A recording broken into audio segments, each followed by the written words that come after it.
Pinagtibay ng Provincial Health Office ng Cagayan ang kampanya para sa wastong pangangalaga ng ngipin bilang bahagi ng Oral Health Month 2026. Ayon kay Provincial Dentist Dr. Gilbert Ancheta, mahalagang maturuan ang mga bata ng tamang pagsisipilyo sa murang edad upang maiwasan ang pagkabulok ng ngipin. Dagdag pa nito, dapat isagawa ang pagsisipilyo gamit ang circular at sweeping motion 3 beses sa isang araw at samahan ng regular na dental check-up. Binigyang diin din niya ang papel ng mga magulang bilang huwaran sa pagpapanatili ng maayos na oral hygiene. Bilang bahagi ng programa, bibisitahin ng Provincial Health Office ang mga daycare center kabilang ang nasa malalayong lugar upang magsagawa ng demonstrasyon sa tamang pagsisipilyo. Magkakaloob din ng libreng toothbrush, toothpaste at fluoride application para sa mga batang 5 taon gulang pababa. Hinimok naman ang publiko na magpa-dental check-up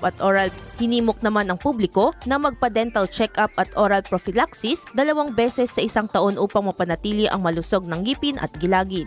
Idol, parang bumibilis ba ang pagtanda? Ang dahilan humihina ang cell division na pagpapalit ng bagong cell habang nagkakaedad. Natutuyo ang balat dahil sa paghina ng elasticity. Para mapigilan ito, mag-DTX 500 na. May antioxidants at vitamins, polyphenols at flavonoids na pumipigil sa collagen degradation. Sikreto sa pagiging young looking mo. Para maging healthy, mag-DTX 500 palagi. Para sa IFM News, ako si Idol Sena Marie Akdang.